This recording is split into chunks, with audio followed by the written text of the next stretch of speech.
টলিপাড়ার আকাশ যেন হঠাৎ করে অন্ধকার হয়ে গেল।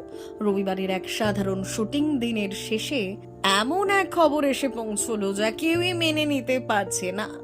অভিনেতা রাহুল অরুণোদয় বন্দ্যোপাধ্যায়, এক প্রাণবন্ত হাসি খুশি মানুষ, হঠাৎ করেই চলে গেলেন না ফেরার দেশে।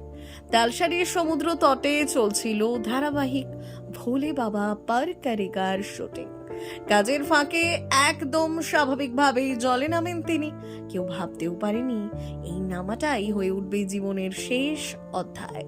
সহকর্মীরা যখন খাওয়া দাওয়ায় ব্যস্ত, তখনও তিনি শট শেষ করার কথা বলেছিলেন, কিন্তু তার কিছুক্ষণের মধ্যেই ভেসে ওঠে আতঙ্কের চিৎকার। রাহুলদা ডুবে যাচ্ছে। ছুটে যান টেকনিশিয়ানরা। অনেক খোঁজাখুঁজির পর জলের তলা থেকে তাকে উদ্ধার করা হয়। তখনও যেন আশার এক ক্ষীণ আলো ছিল।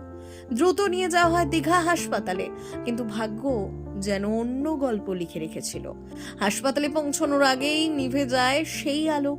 সহকর্মী ভাস্কর বন্দ্যোপাধ্যায় জানিয়েছেন, একেবারে সুস্থ তরতাজা মানুষ। এমনটা হবে ভাবতেই পারছি না।